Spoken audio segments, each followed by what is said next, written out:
Hi, everyone. It's Lori from Crystal Earth Magic. I wanted to talk a little bit today about confusion about the terms service to self versus service to others. Okay. Most of us, and if you're watching this channel, you are probably a service to others individual. And that means that you serve the greater good. But what does that mean? As opposed to taking care of ourselves. So service to self individuals are those who are negatively polarized and those who are not serving the greater good. They're serving themselves at the expense of others. Okay. Service to others individuals serve the greater good. However, service to others individuals often serve the greater good at expense to themselves. And so service to others should not mean ignoring the self. And I see a lot, especially light workers, healers, women, mothers, many kinds of people being that service to others. Religions have preached that, okay, that you ignore the self at the expense of taking care of other people. But let's get this clear. We need to take care of ourselves, or we're not of any use to anybody else. If we are completely depleted, and as I always say, if your teapot is empty, how are you going to fill and serve other people? You can't. So especially in these crazy, chaotic, insane times when there is so much noise, there is so much chaos, there is so much vying for our attention right now. And that includes people, that includes situations, that includes just noise in general. So much is vying for our attention. As time has accelerated, we also have the perception of less time available to do what we want to do. And so we're already kind of primed for stress and anxiety with regard to that. And what happens is we take care of everyone and everyone else first, and we fall by the wayside if there's time left at the end of the day, where we all know there isn't, right? If there's time left at the end of the day, usually it's not for us. We don't take care of ourselves. But since we are these healers, we are the ones anchoring the higher timeline. We are the ones anchoring the 5D energy into this reality. We are the ones who will be standing as in our truth, so that others can see what it's like to walk in peace despite all of the chaos raining down around us. We are the ones that are here to help humanity through this difficult portal that we're all moving through. So many people are unaware that anything's going on at all.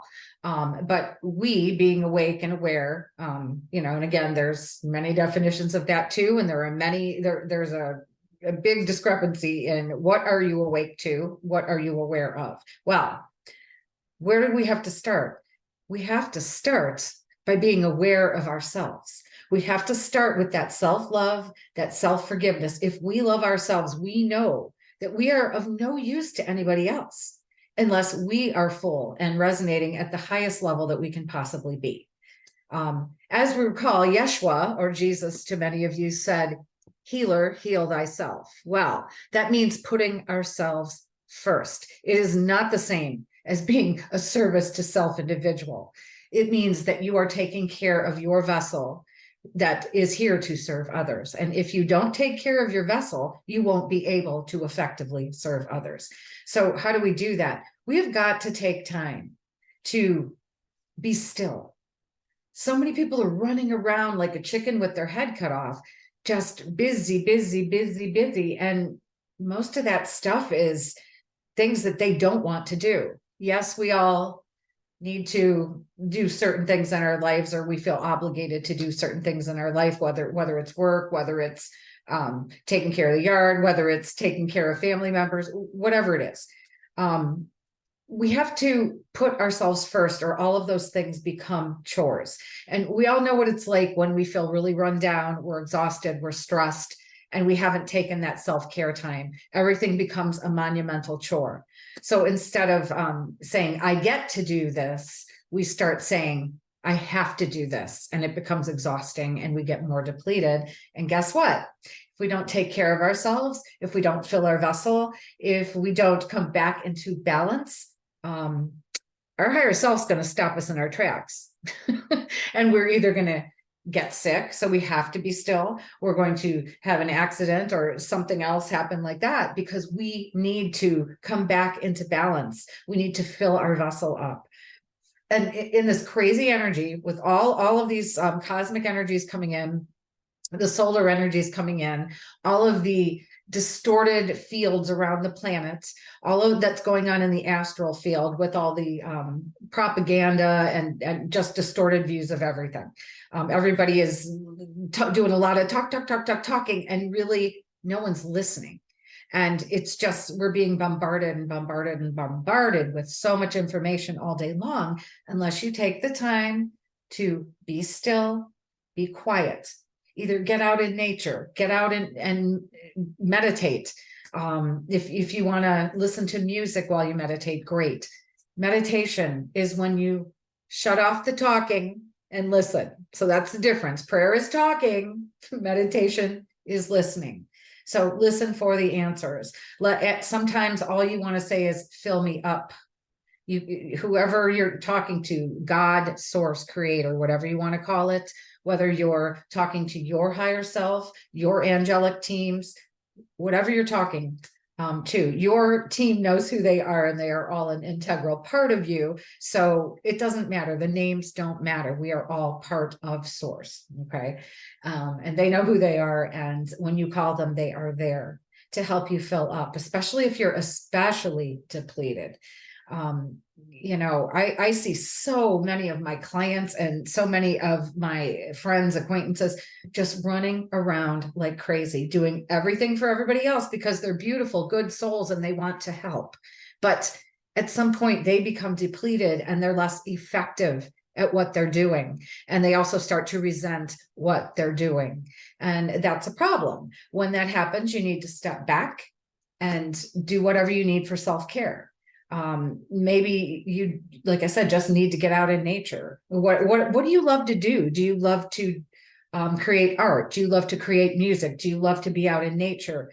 Do you have a garden? Do you love decorating? Do you love to listen to beautiful music? What do you love to do? First and foremost, too, grounding. It's very difficult to stay grounded in this energy. It keeps ramping up. We need to upshift our frequency higher and higher and higher every day in order to stay in balance with Mother Earth, because she's raising her frequency. And those of us who can't keep up are going through a little bit of discord. So it would behoove all of us to ground into her circuits every day, 100 times a day if you have to. How do we do that? Get out in nature. Yes, it's great to walk barefoot on the earth, but it's cold here in Northeast Ohio, so you can still do it. Don't let anybody tell you you can't ground if you're in a high rise or if you don't have bare feet on the ground. Don't let anyone tell you that. You can ground from anywhere, including an airplane. You can ground. Again, crystals help us. Black tourmaline is never far away. Really important with some of the crazy energies going around now.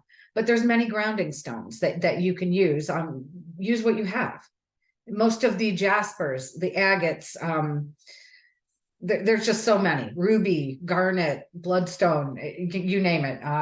There's a lot. Obsidians, I could go on forever, but that's not the point of this video. Just use what you have to help you ground, because it helps teach you that frequency. It reminds you of the frequency during your day when you might get a little, crazy, stressed, out of control. Those stones will help remind you of the frequency to help you ground. And it also helps to calm you down, any of the earth element stones.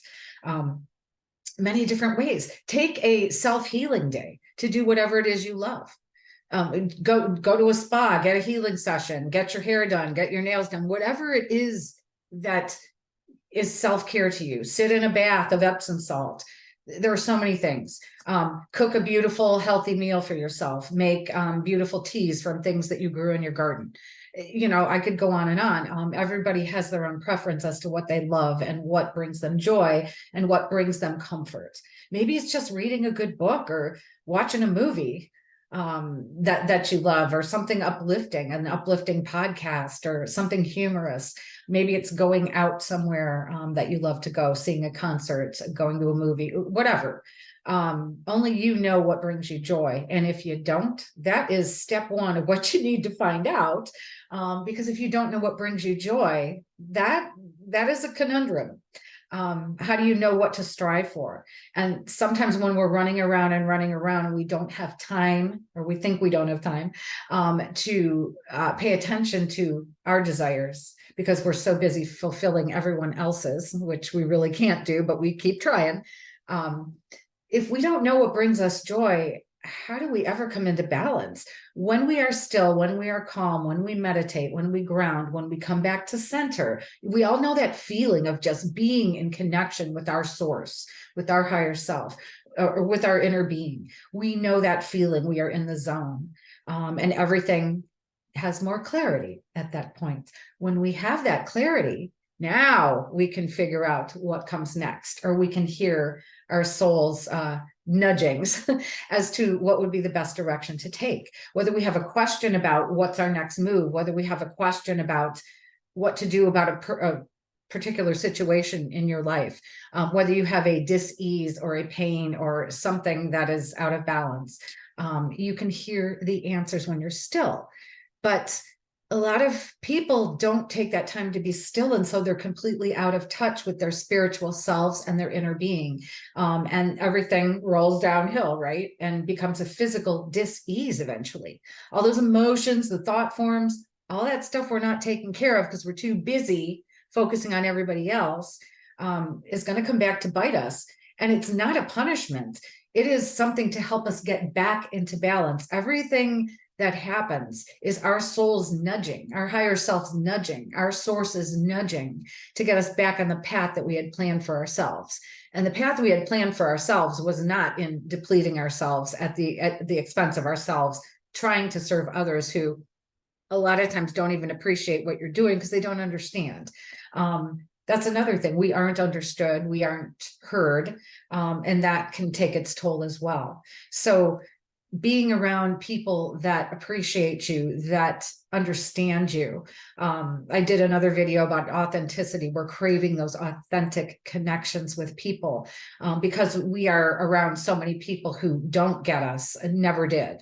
And we've spent our whole life trying to come into balance with that, to find that connection, finding it elusive. And unless we love ourselves enough to take that time to come into clarity, to come into balance, we're never going to find our true soul tribe with whom we can have those connections, whether they be in person, online, or with our source during meditation, all of the above.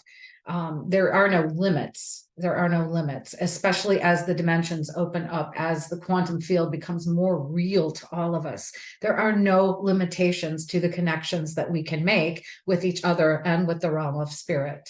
But we have to be in balance and find that clarity, and just stop. Just stop. If you don't want to do something, have the wherewithal to say, no, I don't want to do that today. If you need a day off, take a day off. If you need a mental health day, take a mental health day. I mean, you can't continue on carrying the weight of the world. You know, many of us are here clearing our ancestral lineage. Some of you know what I'm talking about. And it's difficult and daunting and often very exhausting. And we have to release these traumas from past generations and the emotions and the thought forms and the belief systems. And that becomes very exhausting, especially if you're doing it consciously.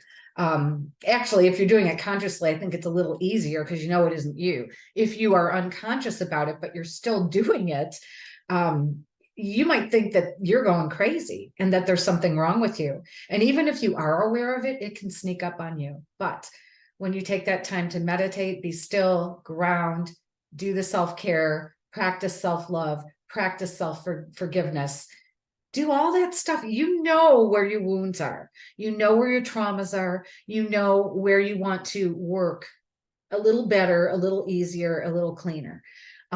Take the time to visit those things, see them from the higher perspective so that they don't induce fear and pain and I'm not good enough, all of that stuff. So that's the most important thing. When we are service to others, we have to put ourselves first. That does not make us service to self. And so I just wanted to take a minute to discuss those two terms that are bantered around a whole lot these days. Service to self, individuals could not care less about anybody else but themselves, and they will do anything in order to get whatever serves them at the moment.